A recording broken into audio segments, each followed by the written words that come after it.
কেষ্টদা, আরে ও কেষ্টদা, দরজাটা খোলো। কেষ্টদা, দরজাটা খোলো। এই কে এত রাতে? আরে আমি গো, আমি বিষ্টু, দরজাটা খোলো দেখিনি। সে কি রে, এত রাতে তুই এখানে? কি হয়েছে বল। সে কি আর সাথে সাথে এসেছি, বিল থেকে আসার পথে দেখলাম তোমার মেশিন খানি বন্ধ হয়ে পড়ে আছে। এক্ষুনি যাও, নইলে সর্বনাশ হয়ে যাবে। যা খরা পড়েছে না। তুই ঘরে যা, আমি এক্ষুনি গিয়ে মেশিনটি চালু করে দিয়ে আসছি। যাই কেষ্টদা, আমার জমিটুকুতে একটু ভালো করে জল দিও।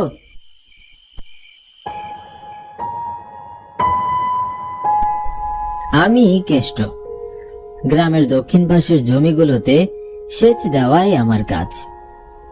যদিও বা আমার একটি ডিপ ঘর আছে, কিন্তু বিগত ৫-৭ বছর থেকেই ডিপ মেশিনটা নষ্ট হয়ে পড়ে আছে। অবশ্য ডিপ মেশিনটি ঠিক করতে পারতুম, কিন্তু ডিপ মেশিনের ডিজেলের যা খরচ, সে তুলনায় জমি পাওয়া বড় দুষ্কর। বর্তমানে বেশিরভাগ মানুষই তারা নিজ মেশিনে সেচ নিজ জমিতে সেচ দিয়ে থাকেন। তাই অবশিষ্ট জমিগুলোর জন্য আমার ডিপ ঘরের বাসে বড় একটি সেচ মেশিন বসিয়েছি, আর সেই মেশিনটি বন্ধ হয়ে গেছে। মেশিনটি দিন ২০ আগেই কিনেছি। নতুন মেশিনটি এভাবে বন্ধ হবার তো কথা নয়। নিশ্চয়ই কেউ শত্রুতা করে মেশিনটি বন্ধ করে চলে গেছে।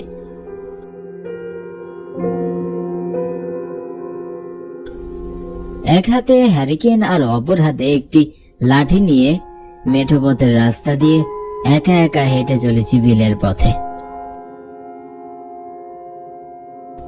পথে আমি ছাড়া আর একটিও মানুষ নেই।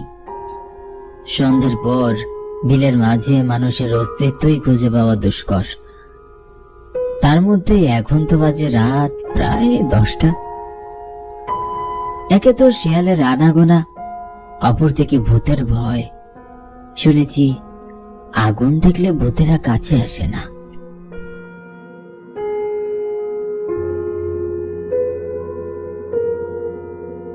কিছুক্ষণ বাদে চলে এলাম মেশিনের কাছে।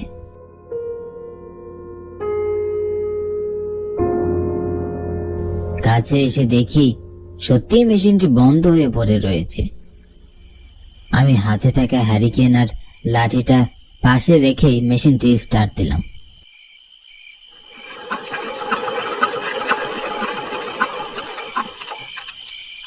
মেশিনটি স্টার্ট করতে না করতে আবার বন্ধ হয়ে গেল। আমি আবার স্টার্ট করলাম।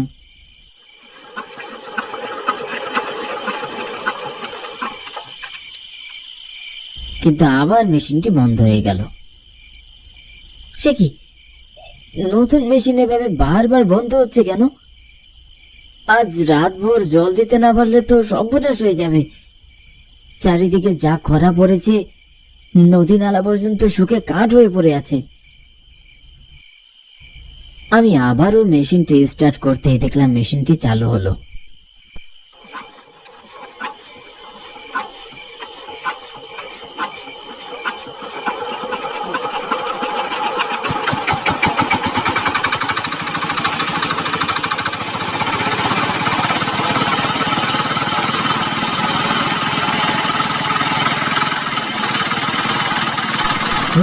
যাক, বড় বাঁচা বাঁচলাম।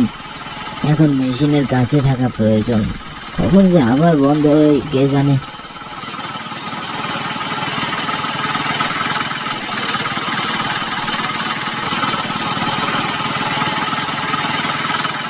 কি খুটখুটে অন্ধকার রে বাবা, সাথে শিয়াল আর ঝিঝি পোকার ডাকও শোনা যাচ্ছে। মেশিনের এই ভুটভুট শব্দের মাঝে বিলের শীতল হাওয়াগুলো যেন শরীর এবং মন দুটোকেই ঠান্ডা করে তুলেছে। রোদের আছে উত্তপ্ত জমিতে কৃষকেরা করে ব্যাপক পরিশ্রম। সকাল থেকে সন্ধ্যা হতে চলেছে। তাদের হাত দুঃখ কষ্ট লুকিয়ে তারা হাল চাষ করছে। কৃষকদের পরিশ্রমের জন্যই আজ আমরা ভোর পেটে খাচ্ছি। বেশ খানিক্ষণ পেরিয়ে গেল, মেশিনটি অনর্গল ভাবে চলছে। হঠাৎ আমি লক্ষ্য করলাম বেশ দূরে কয়েকজন সাদা কাপড় পরিহিত কয়েকজন লোক দাঁড়িয়ে আছে। তাদের কাঁধে কিছু একটি বহন করে ধীরে ধীরে এদিকে এগিয়ে আসছে। সে কি, এখন প্রায় রাত 12টা বাজতে চলেছে। এত রাতে এই লোকগুলো কোথায় যাচ্ছে?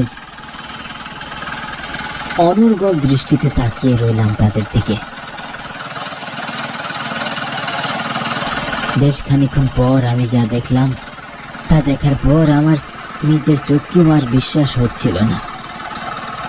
দেখলাম খাটিয়াতে করে কাফনের কাপড় পরা একটি লাশ কাঁধে নিয়ে তারা এদিকে এগিয়ে আসছে। না, এ কি করে সম্ভব? এত রাতে লাশ নিয়ে তারা যাচ্ছে কোথায়? বিলের মধ্যে নেই কোনো কবর। হ্যাঁ, দূরে একটি শ্মশান আছে, কিন্তু কাফনের কাপড় পরা কেন? আর কেনই বা লোকগুলো সাদা পাঞ্জাবি আর টুপি পরা? না, এ কিছুতেই হতে পারে না। নিশ্চয়ই আমার চোখের কোনো ভ্রম হবে, তাছাড়া আর কিছুই নয়। আমি এক মুহূর্ত সেখানে আর দেরি করলাম না, বাড়ির উদ্দেশ্যে রওনা দিব। এমন সময় শুনতে পেলাম মেশিনটি আবার বন্ধ হয়ে গেল। ভয়ে আমার হৃদয়টি দ্বিগুণ গতিতে চলতে শুরু করলো। ধক ধক ধক ধক ধক ধক। ভাবছিলাম কি করি। এমত অবস্থায় লোকগুলোর দিকে তাকিয়ে দেখি লোকগুলো অনেক দূরে দাঁড়িয়ে আছে। ভয়ে ভয়ে মেশিনের কাছে এসে ফের মেশিনটি স্টার্ট করলাম।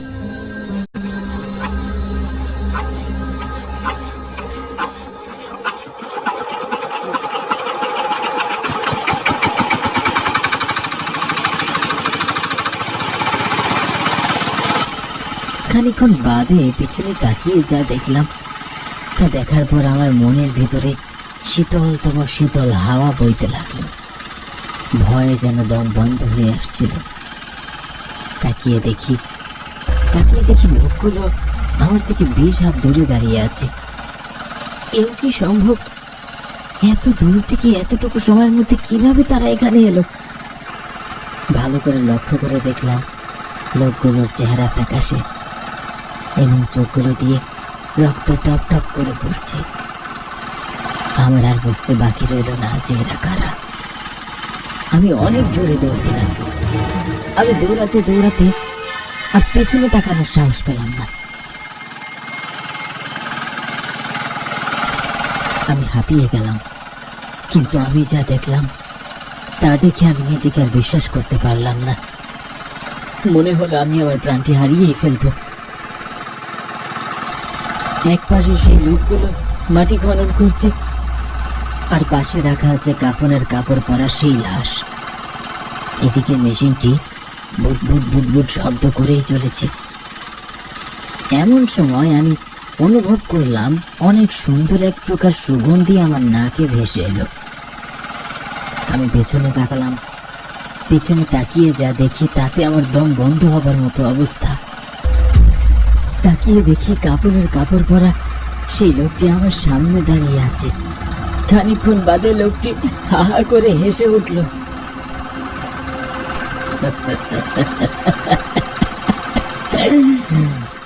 কেন আমাকে বিরক্ত করছিস?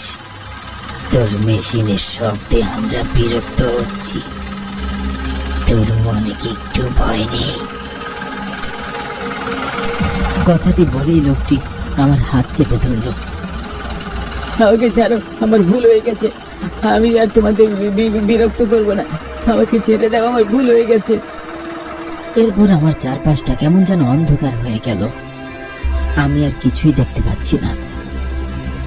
খানিকক্ষণ বাদে আমি লক্ষ্য করি আমি আমার বিছানায় শুয়ে আছি। আমি তাড়াহুড়ো করে আমার স্ত্রীকে সব বিষয় খুলে বললাম। তারপর আমার স্ত্রী আমার হাতটি টেনে নিয়ে দেখলো আমার হাতে 5টা আঙ্গুলের দাগ পড়ে আছে। তারপর আমার আর বুঝতে বাকি রইল না যে এতক্ষণ যা যা ঘটেছে তা সবই সত্যি। সকালবেলা আমি এবং আমার স্ত্রী দুজনই চললাম গ্রাম প্রধানকে সব বিষয় খুলে বলতে। এই বিষয়টি জানার উদ্দেশ্যে গ্রামের বহু মানুষ জড়ো হয়েছে আজ। গ্রাম প্রধানকে আমি সব খুলে বললাম। গ্রাম প্রধান শুনে বলল, দক্ষিণ পাড়ার হারান মাঝির সাথেও তো এই একই ঘটনা ঘটেছে। সেদিন চারিদিকে বৃষ্টি হচ্ছিল। হারান তার জাল দিয়ে বিলের বুক চিরে বয়ে চলা নদীতে মাছ ধরছিল। সে যখন মাছ ধরছিল অনেক শব্দ করে গান গাইছিল। হরে হো বাঁশিওয়ালা, শাবনুরের প্রেমের জ্বালা সইতে আর পারি না। হই হই পীড়িত মানে যন্ত্রণা, পীড়িত মানে যন্ত্রণা, ও ভাই পীড়িত মানে যন্ত্রণা। হারান লক্ষ্য করলো তার জাল যেন কিসের সাথে আটকে পড়েছে। হারান তাড়াহুড়ো করে নদীতে নামলো জালটি খুলে দেবার উদ্দেশ্যে। হারান নদীতে নেমেই লক্ষ্য করলো বিশাল কিছু একটা তার পায়ের সাথে বাড়ি খাচ্ছে।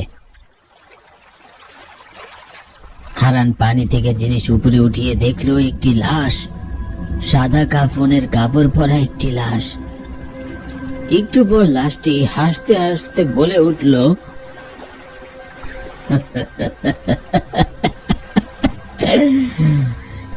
গানকে কেন বিরক্ত করছিস এত রাতে আমাদের? হারান লাশটি ফেলে দৌড়াতে দৌড়াতে বাড়িতে ফিরে এসেছে। পরের দিন সকালে ওর গায়ে ভীষণ জ্বর। ওর বউয়ের মুখে শুনলাম, তবে শোন, তোরা যখন ভূত দেখেই এসেছিস আমাকেও একটু দেখা দেখি। এই ভূতের ভূতেরে আমিও একবার দেখতে চাই। শোন, সবাই আজ রাতে আমরা 20 থেকে 30 জন হাতে মশাল জ্বালিয়ে মাঠে যাব, আর মাইক নিয়ে গিয়ে জোরে জোরে কথা বলবো। দেখা যাক কোন ভূত আমাদের কাছে আসে। এই ভূতকে দাঁড়িয়েই ছাড়বো। খেলা হবে, খেলা হবে।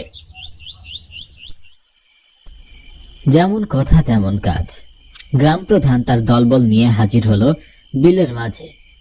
আমি সেদিন বাড়িতেই ছিলাম, কারণ যা একবার দেখেছি তা দ্বিতীয়বার আর দেখতে চাই না। এই সব ভূতের দলবল যদি সাহস থাকে আমার সামনে হাজির হ। কিন্তু সে রাতে আর কাউকেই দেখা গেল না। সকলে বাড়ি ফিরে আসে।